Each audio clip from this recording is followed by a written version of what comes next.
एक गांव के किनारे एक हरा भरा जंगल था। उस जंगल में हजारों पेड़ थे। उनमें से 2 पेड़ गहरे दोस्त थे जो एक दूसरे के अगल बगल उगे थे।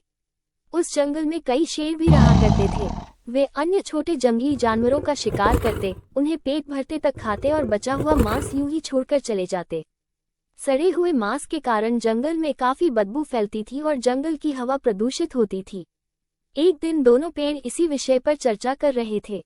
एक पेड़ बोला, इन शेरों के कारण पूरे जंगल की हवा प्रदूषित हो गई है। यहाँ हर समय कितनी बदबू फैली रहती है। इन शेरों को तो खदेड़ कर जंगल से बाहर कर देना चाहिए। दूसरे पेड़ ने हाँ में हाँ मिलाते हुए कहा, बिल्कुल सही कहा दोस्त, हम सब इन शेरों से परेशान हैं। इन्हें भगाने के लिए हमें कुछ करना चाहिए। दोनों पेड़ों की बातें एक बूढ़ा और बुद्धिमान पेड़ सुन रहा था। वो कहने लगा, तुम दोनों की बातें मूर्खतापूर्ण हैं। ये तो सोचो कि इन शेरों के कारण हम सुरक्षित हैं। इनके डर से कोई लकड़हारा इस जंगल में लकड़ियां काटने नहीं आता। शेर चले गए तो हम भी कुछ दिनों के मेहमान होंगे। बूढ़े पेड़ की सलाह पर दोनों पेड़ों ने कोई ध्यान नहीं दिया। वे बस किसी तरह शेरों को जंगल से भगाना चाहते थे। उन्होंने सोचा कि क्यों न किसी तरह शेरों को डराया जाए ताकि वे जंगल छोड़कर भाग जाएं। उसके बाद आपस में सलाह करके दोनों तेज आवाज के साथ अपने स्थान में हिलने लगे। उन्हें हवा का भी साथ मिला। उनकी शाखाएं जोर जोर से हिल रही थीं। जंगल के जानवरों ने जब ये देखा तो डर गए। उन्हें लगा कि जरूर जंगल में कुछ होने वाला है और इन 2 पेड़ों का इस तरह हिलना इसी का संकेत है।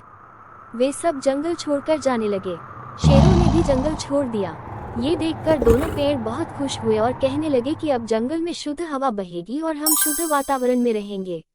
बुद्धिमान बूढ़े पेड़ को लगा, अब हम सबका अंत आने वाला है।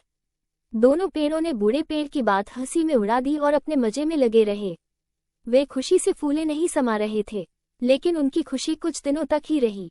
जैसे ही गांव में बात फैली कि शेर जंगल छोड़कर चले गए हैं, कुछ लकड़हारे कुल्हाड़ी लेकर जंगल पहुंच गए। अब उन्हें शेरों का कोई डर नहीं था।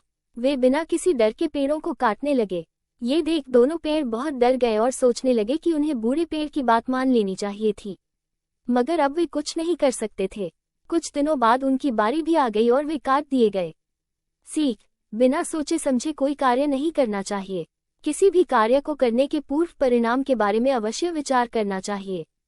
यदि कोई बुद्धिमान परामर्श दे तो उसे ध्यान से सुनकर उस पर गहनता से विचार करना चाहिए।